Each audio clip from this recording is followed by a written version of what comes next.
Welcome to Billy Coaching Live. For those who are new to the show, I'm Christine Billy. I'm a professional coach, and I have these weekly lives where I have the pleasure to interview great leaders to share their experience, their tips, so that it can eventually inspire us. And when I say eventually, I can tell you I'm very convinced all the time that this will be the case. So thank you for joining. For those who are online, so you are either on Twitter, on YouTube, or on LinkedIn, and welcome.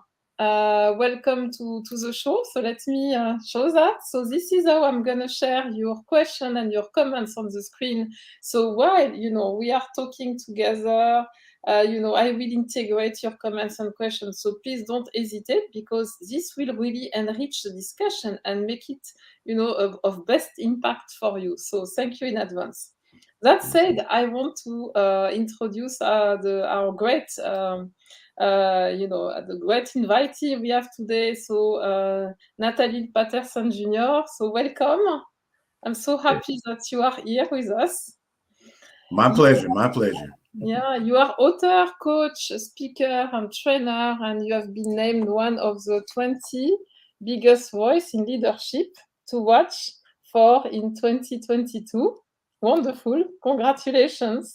And you focus on building the new generation of entrepreneurs and leaders. And that's why I was really interested to learn more about your experience with that, and how can we really develop this next generation, what will change in the future. So really proactively reflect on this topic, because for those who know me, I'm always focusing on transforming problems into solutions. So I'm curious about this new generation of leaders and entrepreneurs. How are they going to do that? Because we are in a very changing world. So that said, as an introduction, welcome.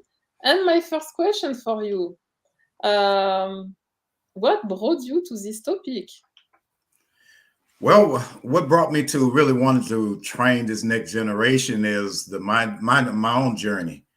When I began, even back as early as say 17, 18, trying to figure out what my career was going to be like, what was I going to do, I was clueless. And there was very few people who I could go to ask any questions of. So what I began doing was something like what's in your background back there, those books. Mm-hmm. I started reading. And I started in reading, I basically wanted to find out what made people successful, what they went through, what were the decisions they had to make. And based on those decisions, how do you react? What kind of relationships do you need to establish? What I found out between reading, of course, going to college, and then really my true education was being out there in the field, actually working on these jobs, was that success really is not about brilliance at all. It's really about relationships, Mm-hmm. all right, being resilient and acquiring resources. Mm-hmm. So, I was intimidated at first. I think, well, as a lot of other people, because they're saying, look, I'm kind of an average person. How am I going to get up here to this lofty thing that I'm dreaming about? Mm-hmm. And we get intimidated about this success thing. We think we got to be very brilliant. If we really think about it, the valedictorians, hey, they need all kind of accolades, because I admire them for getting those grades. But when you look at leadership, most of our leaders weren't valedictorians. Mm-hmm. You look at the top companies, if you look at the entrepreneurs who started up, the difference is in the drive. They wanted something. They wanted it so bad, they were going to find a way to get it done. Yeah. So finding the way to get it done is that resilience factor, right? Mm-hmm. Mm-hmm. So I'm no longer intimidated, because now I'm saying, look, I don't have to be the brilliant one. My sister was the brilliant one in our family. She had all the brains, and I was the one that had to work for everything. But in that working, I found out two important things. One was relationships really are important, and that you don't have to have a title to be a leader. Mm-hmm. Oh, man. When I found that out, it just lit a fire to me. And I said, I'm going to teach everybody else this too. That's really great. I mean, you highlight how important is the beliefs, or are the beliefs we have in our heads about the relationship with success and what makes you successful, and you really nicely highlight the power of relationship. And I have a book that I like a lot also, and you made me think about that. It's the title is not it's not how good you are, it's how good you want to be. And really, we create the future, and it's really about our willingness, our persistence, our resilience, as you say, that we become the people we want to be. So it doesn't really matter, and let me know if you agree with that. It doesn't really matter where you start. Yeah. What matters is the vision and how true to the vision you are, right? So yeah. When I talk to people, one of the things I share when they want me to summarize what I did and what I am is that I tell them I came from being homeless to the boardroom. I mean, to the warehouse, from the warehouse to the boardroom. It was a journey. So it does not matter where you came from. You may have to work harder to get where other people get who are more entitled or more connected, but it doesn't matter because you can figure it out. And the number one thing that I found out is that I started being proactive. I started thinking and analyzing things. A lot of times when we're in this, whether you're in nonprofits, corporate, entrepreneur, people just do. They don't sit down and figure out, what do I need? What are the resources needed? What are the motivations? What are the people I need involved? What kind of relationships? So I was that person who kind of analyzed everything. And when we came to meetings, I would slip my supervisors a note, you didn't cover this, or we didn't do this. And eventually people noticed that even though I didn't have the title, everybody was looking at me for answers. Yeah. So it doesn't matter. I used to work on the docks when I used to come. This one job, I was unloading trucks at night, but I used to come dressed in a sport coat and pants. And I didn't really have any money. I went to Goodwill, to the store, and bought sport coat and pants. And I would come dressed like that. In my bag, I had my work clothes. So I would get out of my suit and I'll get in my coveralls and all for the job. Then I go take a shower after and get back in my clothes. Because I was dressing for where I thought I was heading. In my mind, I was observant of everything. And this is what I learned. I had a lot of bad jobs along the way. But I found that being observant, you learn two things, and they equally are valuable: what not to do and what to do. And that knowledge was more than I learned in college. Wow, this is really impressive. And it's I like what you highlight also about observing things and learning from what you observe and adapt constantly to the circumstances. So this is, when you talk about resilience and the vision and the resilience, the willing to do what it takes to get where it feels right for you to be, right? So I really like that. So I would be curious from the audience, what do you think about that? Do you have similar experience? Are you struggling with achieving what you want? So we want to hear from you so that we can integrate that in the discussion. So, and the coaching. So I'm curious, how coaching came in your life? Well, I think in working with, I worked in the HMO industry and with software companies in my corporate positions. And what I found was that companies did a very good job of orientating employees. And then some did even a good job at training them. But that's where they stopped. So I knew what needed to be done was employees, they needed that coaching, that one-on-one technique, that somebody who would challenge them, who could see where they were and where they could go. And then beyond coaching, that mentorship. All right. So I started thinking, again, most of this, what I'm talking about now, is stuff that I couldn't acquire. But I thought, once I get in position, this is stuff that I'm going to implement. A lot of times they ask me, how do you build such great teams? Number one, I'm very inclusive. I don't exclude people. I don't exclude them because they don't have a degree. I'm looking at people who have character, who have drive, who desire. Mm. You know, I knew I had that fire, so I'm looking for people like me. I want that fire in you. You're Mm. gonna prove them wrong. Yeah. So based on that, I said, you know, what needs to be done really is just someone needs to coach them so they can gain the confidence and have a vision of the objective and the career path they need to go through. I Mm. don't care if they stay with me or not. And this is the beautiful thing that I found. When you incorporate, when you invest in your employees, then what happens is that your organization becomes a destination for talent. When one leaves, there are going to be more come aboard because they want to be like those people that lead. So what winds up happening, I'm training all these people and they're saying, hey, some of them are leaving. That's okay.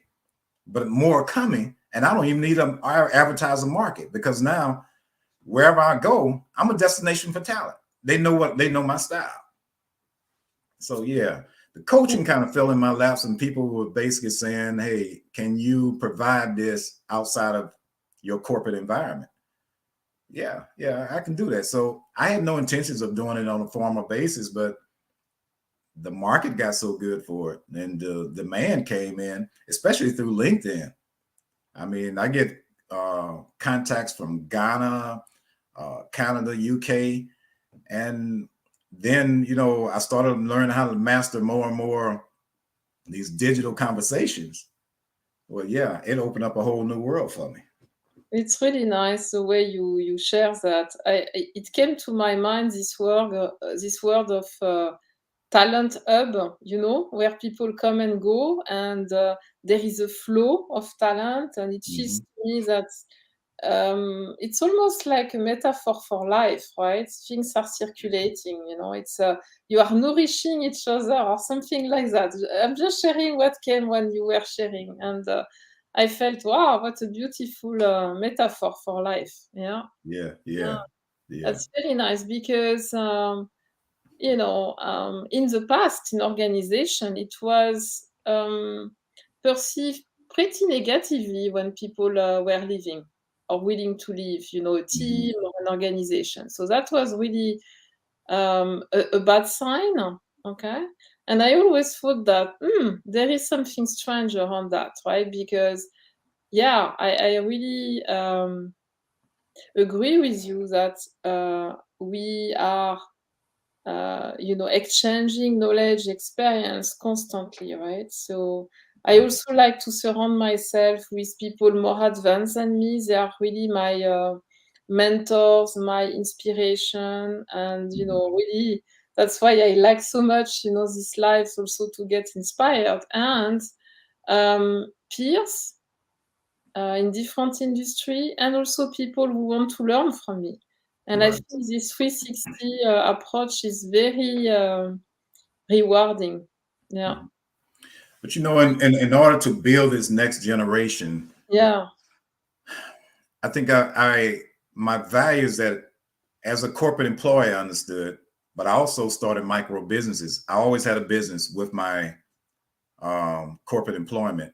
Mhm. And on the third end, I volunteered a lot of my time with nonprofits, which I wound up serving over the years on 30 different nonprofit boards. So I'm getting this experience and I'm Mhm. observing from all ends. But also in doing that, it highlighted me, especially with the boards and nonprofit, a lot of things that corporate would not allow me to do. My Mm. business and the corporate boards allowed me to do it and highlighted my talents.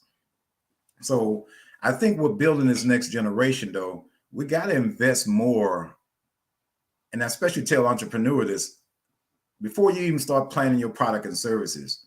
You got to think about the culture of the organization. What are going to be the standards, the values, the behaviors that you want to see exist there? A lot of people have an idea. They have an idea of a business they want to start, and they skilled at what they do, but then they jump out there, and the problem becomes not when they are their solopreneur. It becomes when you're trying to scale this to entrepreneur or even a small business, hiring other people because you haven't set any standards of values in your organization. All right. Then you try to find out somebody who's going to be just like me. They try to clone somebody. Mm. And you need to find somebody who's going to cover your weakness, not your strengths. You don't need a person like you. You need somebody that's going to challenge you. Mm-hmm. All right. So I think you can't have an ego going into leadership. If you have this ego, you're going to suppress a lot of people. So I think first you got to consider the culture, how you're going to invest in your employees. You have to build experiences. You can not only think about your experience, but of course, in order to get the revenue, you got to know your client and customers' experiences. Then you got to build experiences for your employees, because how you treat your employees, that's how they're going to treat your clients and customers. Mm-hmm. All right. Mm-hmm. But I think the problem becomes, though, a lot of time, and for you who are in HR, I love you, but that's a problem there. Who we hire, how we hire. You know, we hear that a lot of times when people cast this wide net, they're interviewing everybody. But we know in reality, what is on the strategic plan and what gets implemented is two different things. Personal biases, and I'm not even talking about discrimination, just personal biases come into play. We can have discrimination, ageism, all that filters out. One of the craziest things I still think about is people only hiring because you got to have a master's degree for an entry-level job. Are you going crazy? What they're really doing is just setting up a filtering system to stop it so they don't have to interview anybody. And then the second part, why are you interviewing people when you already know who you're going to hire? You develop a bad reputation. But I think with that, you correct your hiring, you make sure you have training, coaching, and mentorship. And each one of them are separate entities in itself. And that last part is sponsorship, because that sponsorship is the person who's going to recommend you with their reputation on the line. You know, that coaching is going to be, and mentorship is going to be a little personalized training. The training is going to be based on skills. All those have to be put into place. If you put those in place, then you wind up developing a legacy of leadership development. The true legacy is not in profitable quarters. It's in leadership development. It's in your people. Because if your people are trained, coached, and everything right, you're going to have a machine that can't be beat. Yeah. But in order to get there, you as a leader first got to know that your leadership title is not a crown. It's a responsibility. Yeah. So That's I'm very, talking a little too much. that's really nice.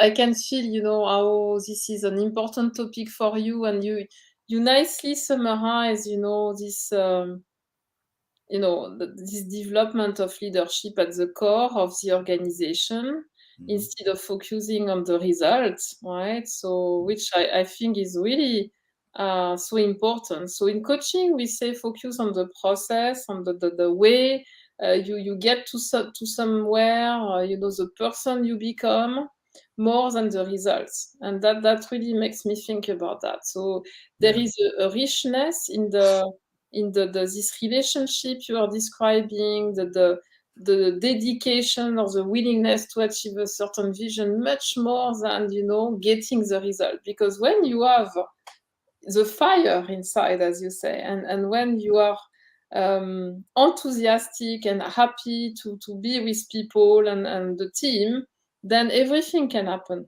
actually. Right. So focusing on getting the result doesn't matter anymore, because it feels like it's there already. So yeah. Yeah. Yeah. So nice, so nice. So I'm wondering if you could share with us, as part of this discussion, because you are such a good influencer, your best memory about influencing change. Influencing change. Yeah, you know, we are surrounded by change. We are in a very uncertain, very volatile world. So, you know, this topic about how can you manage the change, how can you influence others is really coming often in the discussion. So I was wondering, you know, because of your influence, your ability to influence, what kind of tips or story you could share with us, so to facilitate this Well, change? I won't name the company, but there was one. I had started my marketing firm in Los Angeles, and I had a marketing firm in LA for 24 years. And a former boss of mine called me up. He was now president of a company. And he said, look, we got a deal. We're going to merge with a larger entity, but we have a subsidiary that's draining revenue over here. And until we correct the subsidiary, we can't close the deal. He said, I thought about you. Are you interested? So I jumped aboard, and they told me they were going to give me 24 months to turn the company around. We did it in 18 months. This is what we did. It was very simple. As I go into most companies, the number one problem to use is not the strategy. It's the relationships. Mm. Number one, you have some of the wrong people in positions. You know, a lot of businesses can grow with just having anybody there. But in order to really grow exponentially, you got to have the right people in the right spots. And you can't have toxic people. When you allow toxic behavior in an organization, it deteriorates relationships, which means production, innovation, everything drops off. So the first thing I did was I started from the bottom up. I didn't even call in my senior execs. I called in the frontline workers first. The first couple of weeks, I spent a lot of time with them, going to lunch, dinner, talking to them in the office, talking to them off site. What is the problem? Ooh, and they unloaded.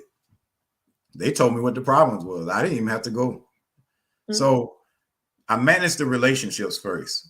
Then, you know, you're going to always face change. If you don't evolve, you're going to wind up like Sears and everybody else in a business graveyard. So you have to learn, and you got to set up learning environments. So I set up learning opportunities within the business. I made sure now everybody's not into going to get college degrees, but most people want to learn new skills. So we did upskilling, reskilling. We set up learning opportunities for people who just wanted to just learn and be curious about product. We set up new idea sessions, and those idea sessions wound up creating a service that we hadn't even thought about. And that service really wound up being like 26% of our revenue, but it came from the employees, not from the customers and not from the senior leadership. It came from the employees. So everything was already within that business. What we had to do is take this toxic environment out of the way so it could rise to the top. Mm. So we, like I said, we did this, and I say we, because the only thing I did was take the lid off and said, I gave them the permission to speak your mind. I'm not going to be bruised. My ego's not going to be bruised by your comments. And that just, this is a multi-billion-dollar organization I'm talking about that didn't realize the only thing they had to do is treat their people right. That's a wonderful example. So about sharing how, you know, by listening, by being present, by questioning, by opening the lid, you know, and releasing what's there, you are naturally recreating a trust atmosphere, recreating a trustful relationship. So yeah, I mean, it's very inspiring, okay, because it is really natural when you share it, right? And you spontaneously went directly to the field and directly to where, you know, this relationship are you know, happening to really confront, you know, what's there. So yeah, because in my experience, what prevents, you know, people to do that is often the what we name the emotional intelligence, right? The ability to handle, own emotion and the emotion of others. So that will prevent them to ask questions and to observe, because, you know, it's gonna be emotional. So how do you manage the emotion when you start to open the lid?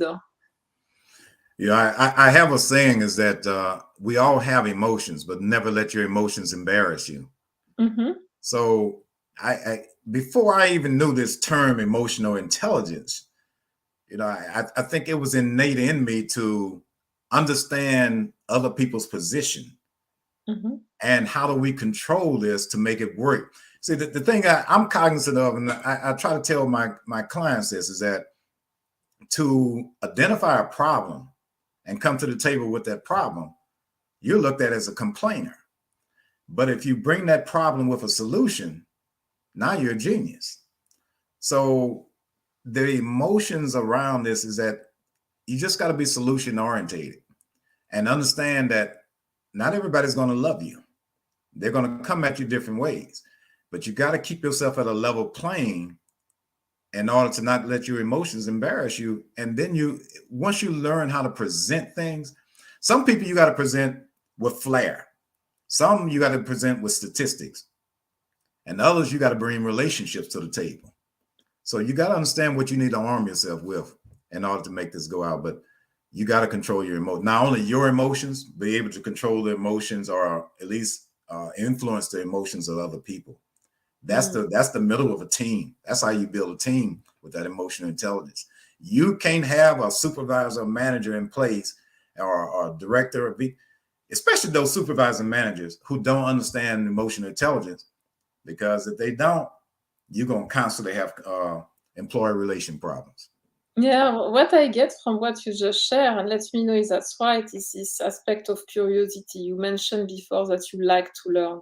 So I can really sense that you go there with curiosity. You are not, fearing what's going to happen. You really believe in the solution, and you go there with curiosity. And that is something When really. we develop these leaders are going to go to other organizations, jobs, everywhere. But see, the thing that I knew, and now I think I was kind of a few years ahead of things, but I understand now jobs hire you. Employers will hire you because of your network. So if you're treating people right, your customers, your vendors, the people you work with, your peers, these people go to other organizations, and you got a network. You have a network. That's why I say I love LinkedIn, because through the conversations over the years, man, I've developed a huge network, and they're everywhere. People refer stuff to me now, and I don't really have to worry about website marketing or lifestyle marketing.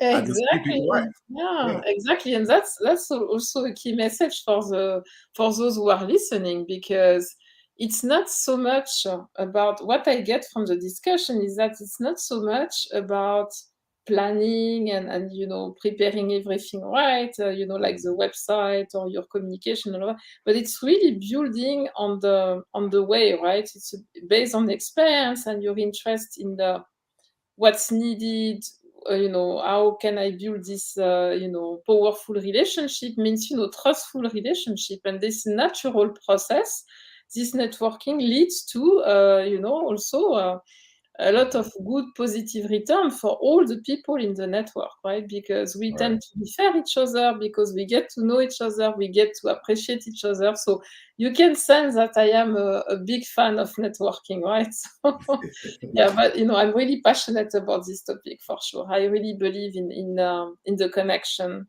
and the power Right. of connection, and connecting the two pieces of the puzzle. We all have needs, and we all have something to offer.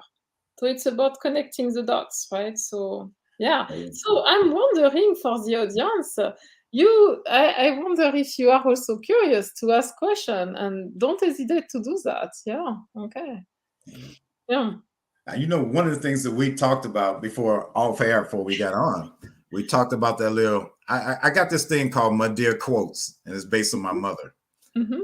To me, she was my first mentor. Mm-hmm. And when we talk about connecting people, I guess you read on LinkedIn one of the posts I put on. Yeah. And basically, I'll never forget that, as a young kid, not wanting to wash dishes. How many of us rebel against wanting to wash dishes all the time? I thought it was, why should I have to do it? Mm-hmm. And she really sat me aside, pulled me aside, and told me basically that I'm entrusting you to protect the family. Because if these dishes are not prepared right and washed right, we can get sick. So now I took myself from being this chore to the protector of the family. Mm-hmm. So what dawned on me later on, of course it didn't dawn on me then, but years later it dawned on me, is that you connect people to the biggest objective and let them know why they're essential to this task. Most people will connect to that and they will go for excellence. And that's all I want people to do is strive for excellence, not perfection, but excellence, the best you can be. And if you connect them to that objective, most people will go for it. Yeah, that's such a powerful tip. And yes, I saw the story on the LinkedIn profile. I felt very inspired by that, right? It's this is, sometimes missed in organization Mhm. for different reasons. Sometimes because people don't take the time to do that, to highlight Mhm. um, how your specific role contribute to the whole. Okay, Mhm. the connection from your role to the vision. This is such an essential step for people to feel engaged, committed, and it's not about the task you are doing. It's really about the mission, the vision. Yeah. So I Right. thought it was such a powerful example. Yeah. Excellent. So, um, have you ever been faced with a difficult situation, and how did you manage that? But being in leadership, it's really always stressful. Uh-huh. But number one, the way I try to manage things, I try to continue to believe that I'm having fun. Mm. And I try to keep things light. As serious as things may get, and it's a lot of times we've been, especially in this COVID environment, that was some tough decisions that needed to be made. Mhm. But you have to believe, number one, that you're looking out for the best interests of the whole. So, and you're not being selfish. And then just try to keep it as light as possible. So I think when you make decisions on, do we stay in business? Do we pivot? What kind of resources we're going to have to allocate? Who may have to go? Who may have to be laid off? Uh, and there were some organizations I worked with. How do we tell the employees that we're going to downsize? That was when I first got in business. I worked for a national retailer, and they was getting ready to liquidate. They found out that the stores they own was worth 5 times the amount of inventory they had. So they said, we're going to liquidate these stores. And I'm 20 years old, and they told me, you're going to go around the stores and tell people they fired. That was difficult. But I learned that, look, this is going to happen one way or the other. How can we make the best experience out of it to go? I'm not here. They're telling me you're gone. I'm only here to say spread the word. So, but what I can do is try to make it as pleasant as possible. So that, you make the best decisions for it all, and then you keep your options open because the best laid plans rarely work out. You keep Mhm. your options open and you keep it light. You keep it light because if you don't, that stress is going to kill you. Yeah, that's also such an important message, I believe. It's like we don't control the environment, okay? Mhm. We control our mind and our actions. So we have this power to translate what's happening in the environment in something powerful for us. And I agree with you that, we have the choice, okay, to decide, oh, this is, really sad, stressful, and different negative emotion can come. And it doesn't really help you to feel good and to look at the future. And if you, at the contrary, you say, okay, so this is happening, I didn't have control on it, what do I learn for myself? What do I want for the future? You are really retrieving your power. So Yeah. you are not anymore linked to the environment. Okay, so there is no condition for your success. Yeah. So Mhm. yeah, that's very nice to But hear. in order to really unlock the power of people, every one of us have insecurities. And I often heard when I first got in business that we're not dealing with people, we're not dealing on it. But to me, whatever industry you're in, whatever business you call yourself in, we're in that people business first. Mhm. If you don't learn to invest and unlock your people, you're going to churn through a lot of people. So my thought was that I train my supervisors and managers to be more focused on helping people overcome their insecurities. I don't care how skilled they are. Everybody has insecurities. And those insecurities eventually will suppress their talent. Mm. All Mhm. right. So you have to find ways, especially you have to empower these supervisors and managers because they're the closest ones to them to identify these things. You as a senior leader are looking at a lot of times the numbers and resources.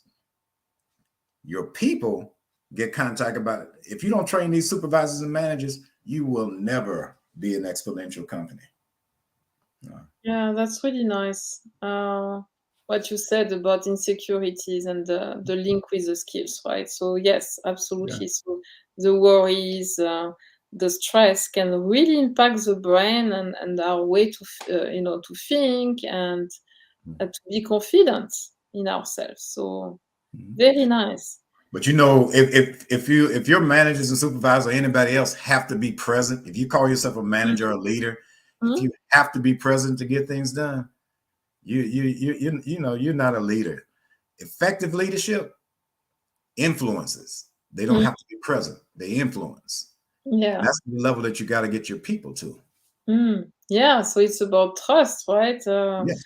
I like to think that yes, I mean you need to be in the background somehow, right? So you need to be connected with the people, but Mhm. present when they need you.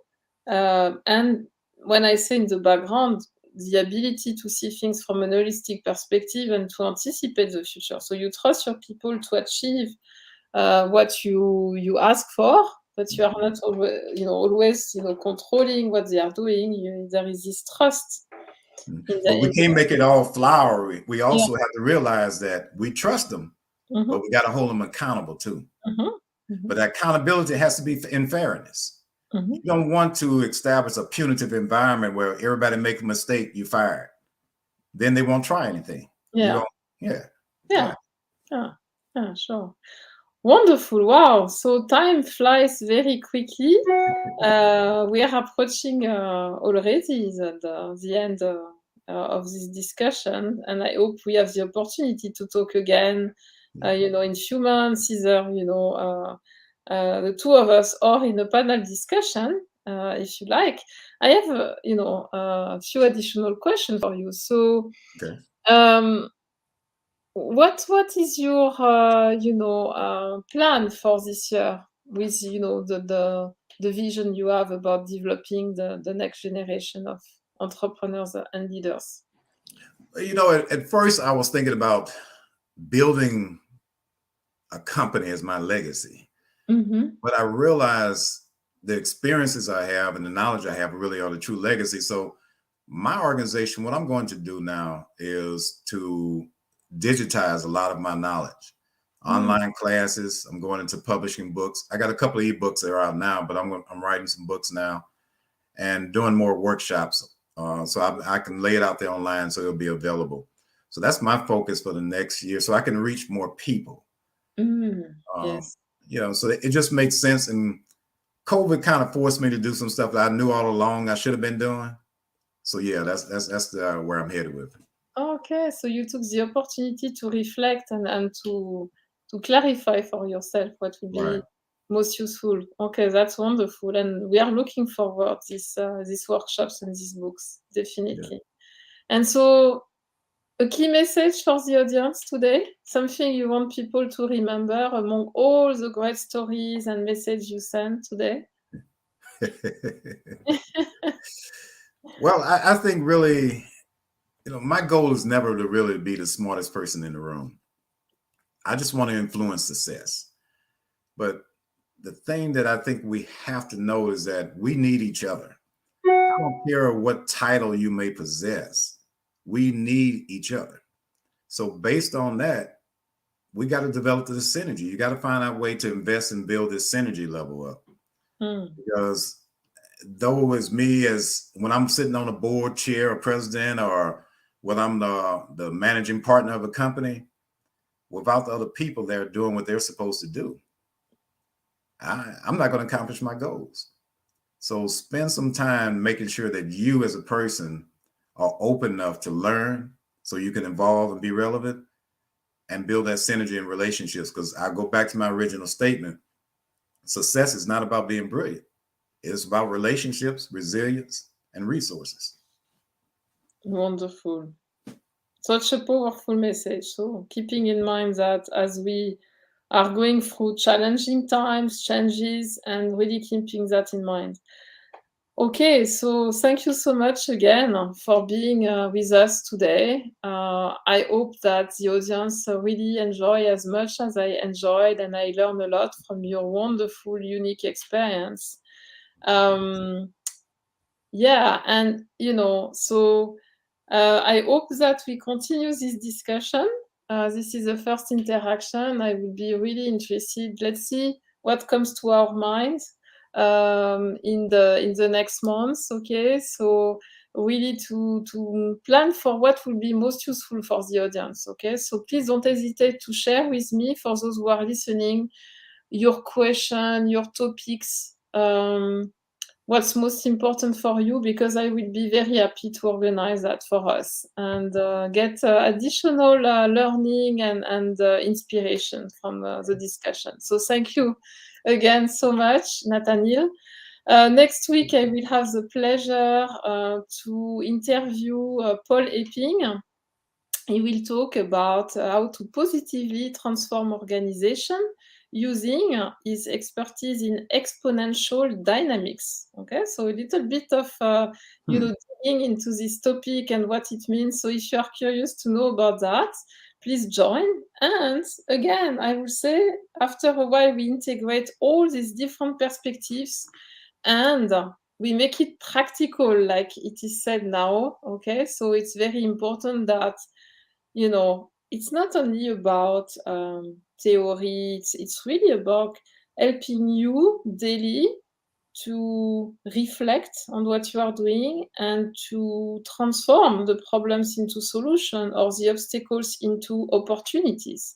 So we have very good feedback here, Nathaniel. So, this was really appreciated. They were, and this is not a judgment, they were pretty quiet today. Maybe they were so, inspired by what you were saying that they were really absorbing it. And I believe it was really powerful for the people listening. So thank you so much again. Yeah. I hope they connect with me on LinkedIn, and let's just keep the experiences going and share. I want to know your stories too, because I don't know everything. Yeah, wonderful. Thank you so much. Bye bye. Take Thank care. you.